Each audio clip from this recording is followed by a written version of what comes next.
Hello friends, मैं doctor V के welcome करता हूं आप लोगों का हमारे होम्योपैथी मैटर मेडिका सीरीज़ में। फ्रेंड्स, आज हम बात करने वाले हैं बहुत ही इंपॉर्टेंट रेमेडी, होम्योपैथी में सबसे ज़्यादा यूज़ आने वाली रेमेडी है फ्रेंड्स। जैसे कि आप स्क्रीन पर देख रहे होंगे, आज हम बात करने वाले हैं अल्फ़ा अल्फ़ा होम्योपैथिक मेडिसिन के बारे में। तो चलिए फ्रेंड्स, सबसे पहले हम इसके की यूजेस पढ़ेंगे, उसके बाद इसकी रेमेडी प्रोफाइल पर चलेंगे, फिर हम इसके mental symptoms, physical symptoms and अंत में मोडालिटीज़ पढ़ेंगे, और फिर लास्ट में हम इसका एक ओवरव्यू करेंगे कि किस प्रकार के पेशेंट आपको अपनी क्लिनिकल प्रैक्टिस में देखने को मिल जाते हैं फ्रेंड्स। तो चलिए इसके की यूजेस पे चलते हैं और स्टेप बाय स्टेप जानते हैं कि ये रेमेडी सबसे ज़्यादा यूज़ कहाँ पर होती है। तो फ्रेंड्स, जैसे कि आप स्क्रीन पर देख रहे हैं, फर्स्ट पॉइंट है एनोरेक्सिया। एनोरेक्सिया का मतलब क्या होता है दोस्तों? एनोरेक्सिया में पेशेंट जानबूझ के खाना छोड़ देता है या फिर खाने को कम कर देता है दोस्तों। क्यों कर देता है? क्योंकि उसके अंदर एक डर रहता है ओवरवेट होने का, कि मैं कहीं बहुत ज़्यादा मोटा ना हो जाऊं, मेरे अंदर ओबेसिटी ना आ जाए, मैं मोटा ना हो जाऊं, इसलिए उसको एक अनवांटेड फियर रहता है ऑफ ओबेसिटी, मोटे होने का डर रहता है। तो उस कारण वो खाना छोड़ देता है, अपनी भूख को अंदर ही अंदर मारते रहता है, उसके कारण उसके शरीर में माल न्यूट्रिशन तक हो जाता है। सेकेंड पॉइंट में बात की गई है दोस्तों कैंसर। उसकी भूख के कारण ही, यानी कि उसको जो चाहिए वो उसे मिल नहीं रहा है, इसी कारण उसके शरीर में बहुत ज़्यादा कमज़ोरी पैदा हो जाती है। एक स्टेज आती है दोस्तों कि पेशेंट को कैंसर तक हो जाता है।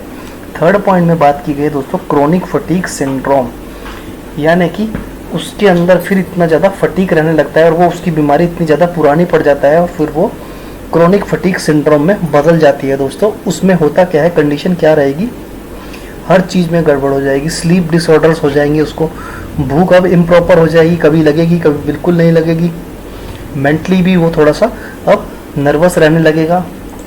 तो उसका ओवरऑल बॉडी का स्ट्रक्चर बिगड़ जाता है और वो बहुत जल्दी थक जाएगा, जो कि हमें लाइन से ही समझ आ रहा है। जरा सा एक्सर्शन भी उसको बर्दाश्त नहीं होगा, वो बहुत जल्दी थक जाने लगेगा। फोर्थ पॉइंट में बात की गई है दोस्तों इंसोम्निया, यानी कि स्लीप डिसऑर्डर। उसकी स्लीप में भी कहीं ना कहीं अब डिसऑर्डर हो जाता है।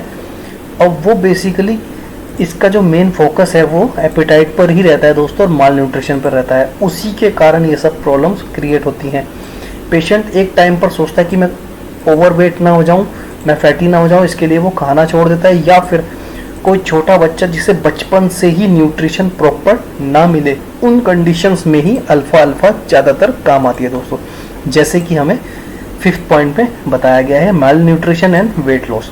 तो वो बच्चे या फिर वो एज, जिस एज में सबसे ज़्यादा न्यूट्रिशन चाहिए, उस एज में आपको वो न्यूट्रिशन ना मिला हो, तो उसके कारण बॉडी में हमारी माल न्यूट्रिशन पैदा हो जाता है। माल न्यूट्रिशन का मतलब है सुखंडी बिल्कुल सूख जाती है, एक एक उसकी नस भी दिखने लग जाती है, इतना सूखापन बॉडी में आ जाता है। ऐसे ही वेट लॉस, यानी कि अचानक से वेट लॉस भी फिर होने लगता है।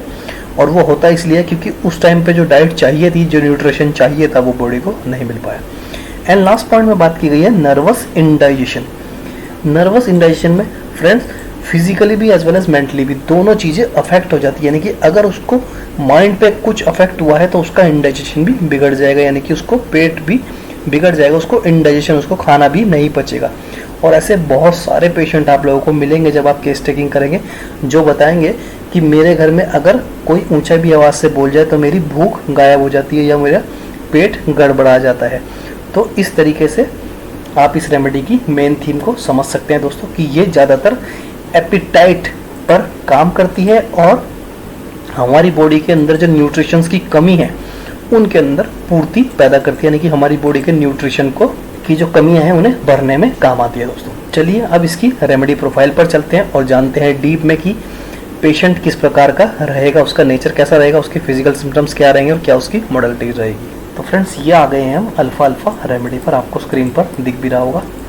चलिए फटाफट इसकी रेमेडी प्रोफाइल पर चलते हैं और लाइन बाय लाइन पढ़ूंगा ताकि आप लोगों को कोई भी कन्फ्यूज़न ना हो। तो alpha alpha is usually given in the mother tincture. ये मदर टिंचर में दी जाती है ज़्यादातर, ऐसे नहीं है कि आप इसे मदर टिंचर में ही दें, आपकी मर्जी है। ये सिरप में भी आती है आजकल, तो ये बहुत सारी उसमें फॉर्म में आ जाती है आजकल, बट ज़्यादातर मदर टिंचर में दी जाती है। Form as a tonic for condition associated with malnutrition और great weight loss such as cancer, anorexia, nervous indigestion, insomnia, chronic fatigue syndrome. तो इन सब कंडीशंस में जो हम इसके की यूजेस में पढ़ चुके हैं उन सब कंडीशन में ये दी जाती है। अब ये पढ़ते हैं कि उस टाइम क्या कंडीशन रहेगी और कैसा उसका एपिटाइट रहेगा। देयर में बी कॉन्स्टेंट हंगर और an increase appetite particularly in the middle of the morning. तो पेशेंट आपको बताएगा कि 11 सुबह यानी कि 10-11 बजे या 9-10-11 बजे के आसपास उसको भूख लगती है अच्छी खासी, तो उस टाइम उसको कुछ खाने को चाहिए और उसको स्वीट फूड अच्छे लगते हैं। तो स्वीट फूड का नाम सुनते ही हमारे दिमाग में लाइकोपोडियम घूमने लगती है दोस्तों, तो ऐसा नहीं है। एक प्रॉपर अकेस्टिकिंग अगर आप करेंगे तो आपको समझ आएगा कि स्वीट फूड बहुत सारी रेमेडीज़ है जिनमें अच्छा लगता है पेशेंट को, उनमें से एक अल्फा अल्फा भी है। तो इसको स्वीट फूड अच्छा लगता है और उसकी भूख बढ़ती कब है? मॉर्निंग में, मिडल में, यानी कि 9-10-11 बजे के आसपास उसकी भूख अच्छी हो जाती है। फर्दर सिम्टम्स में इंक्लूड लेफ्ट साइडेड हेडेक और heavy dull sensation in the back of the head. तो उसको हेडेक भी रहता है, वो हेडेक भी इसीलिए रहता है दोस्तों क्योंकि उसकी नर्व्स भी फिर धीरे धीरे कमज़ोर होने लगती हैं और वो किस साइड पे? लेफ्ट साइड पे हेडेक देखने को आपको ज़्यादातर मिल जाएगा। और उसके साथ साथ उसको डलनेस भी फील होगी, भारीपन भी फील होगा and dull sensation in the back of the head. और हेड के पिछले हिस्से में यानी कि ऑसिपिटल रीजन में या फिर आप नेक के एरिया में बोल सकते हैं, उस एरिया में उसको डलनेस रहेगी और उसके साथ साथ लेफ्ट साइडेड हेडेक भी देखने को मिलेगा। तो ये तो हो गई उसकी फिजिकल कंडीशंस दोस्तों, और आप समझ चुके हैं कि किस की यूज में देनी चाहिए, क्या है पेशेंट की फिजिकल कंडीशन रहेगी। अब चलते हैं इसकी मोडालिटीज़ पर दोस्तों।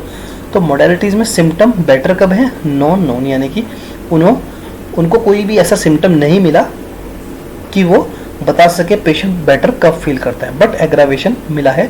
सिम्टम वर्स कब होते हैं? इन दी इवनिंग। ऐसा क्यों हो रहा है दोस्तों? इवनिंग में वर्स क्यों हो रहे हैं? क्योंकि मॉर्निंग में उसको भूख लग जाती है इसलिए वो थोड़ा बहुत खा भी लेता है, बट इवनिंग तक आते आते उसको क्रोनिक फटीग सिंड्रोम पहले से ही है, तो उसकी बॉडी में इतना स्ट्रेंथ ही नहीं है कि वो शाम तक झेल ले। उसको भूख भी इतनी ज़्यादा नहीं है क्योंकि उसने अपनी भूख या तो किसी वजह से मार ली या फिर मोटे होने के डर से उसने अपनी भूख खुद ही अंदर दबा दी।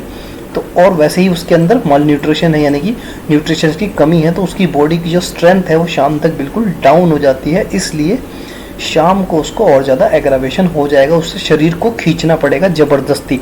और पेशेंट आपको ऐसे बताएगा भी कि सुबह तो मेरा शरीर ठीक भी रहता है बट शाम को मेरे अंदर बिल्कुल भी जान नहीं बचती, जैसे जैसे शाम बढ़ती जाती है मेरे अंदर जान ख़त्म होती जाती है। तो उस कंडीशंस में दोस्तों आप अल्फ़ा का यूज़ कर सकते हैं। 100% इसका रिजल्ट है। मैंने अपने क्लिनिकल प्रैक्टिस में बहुत ज़्यादा यूज़ की है, खासकर माल न्यूट्रिशन के बच्चों में, जिन केसेस में देखा गया है कि बच्चा बहुत ही ज़्यादा सूखा है, बहुत जल्दी थक जाता है। देखने से ही पता लग जाएगा कि बच्चे के अंदर बिल्कुल जान नहीं है, उसकी हड्डी साफ दिखती है दोस्तों।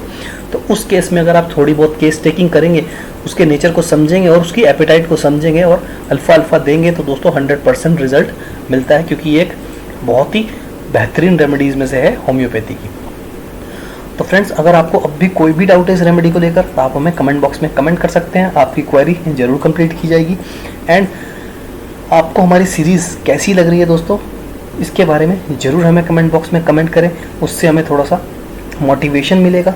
एंड अगर आपको ज़रा सी भी नॉलेज मिल रही है हमारी सीरीज़ से तो फ्रेंड्स चैनल को सब्सक्राइब कीजिए, इसे शेयर कीजिए, क्योंकि हमारा इस चैनल को बनाने का, इस मैट्रे मेडिका सीरीज़ को बनाने का उद्देश्य यही है कि हम जो प्रॉपर होम्योपैथी है वो पूरे वर्ल्ड में फैला सकें। इस सीरीज़ को हम पूरे वर्ल्ड तक फैलाना चाहते हैं दोस्तों, यही हमारा उद्देश्य है, क्योंकि होम्योपैथी प्रॉपर तरीका यही है कि हम मैट्रे मेडिका को तरीके से समझें।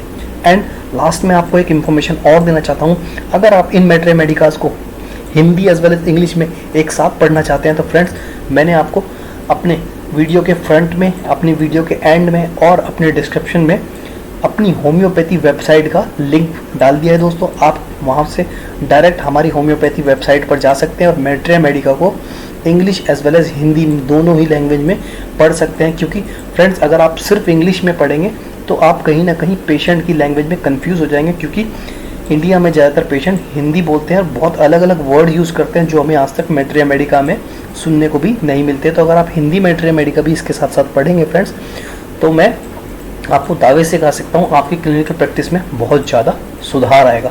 अगर आप एक स्टूडेंट भी हैं तब भी आपको बहुत डीप नॉलेज मिलेगी, क्योंकि वो जो मैंने हिंदी मैट्रे मेडिका डाली है वो दोस्तों बहुत ही बेहतरीन मैट्रे मेडिका है, उसमें बहुत ज़्यादा डीप बताया गया है, एलन की नोट्स भी उसमें इंक्लूड किए गए हैं।